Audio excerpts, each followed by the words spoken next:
যে পরিবারে একজন মাদক সেবী আছে, হ্যাঁ, ব্যবসায়ী কথা তো বাদ দিলাম, ব্যবসায়ী তো একদম ভাইরাস।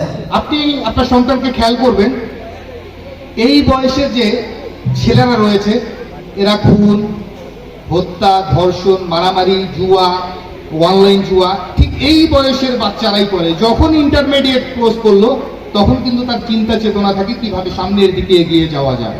যে পরিবারে একজন মাদক সেবী আছে, ওই পরিবারে জাহান্নামের আযাব আছে না, আমরা পড়ছি না বিভিন্ন কিতাবে, বিভিন্ন হাদিসের গ্রন্থে।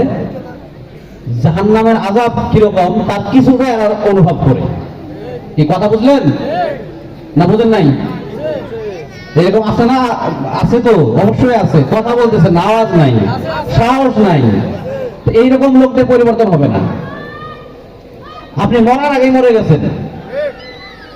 এই যে আপনার ভিতরে যে অজানা আশঙ্কা, ভীতি, এগুলোকে দূর করতে হবে, সাহসী হইতে হবে। আপনি সততার সাথে আপনি কাজ করবেন, আপনি আপনার কাজে দক্ষ হবেন, তাহলে আপনাকে you have nothing to fear anybody.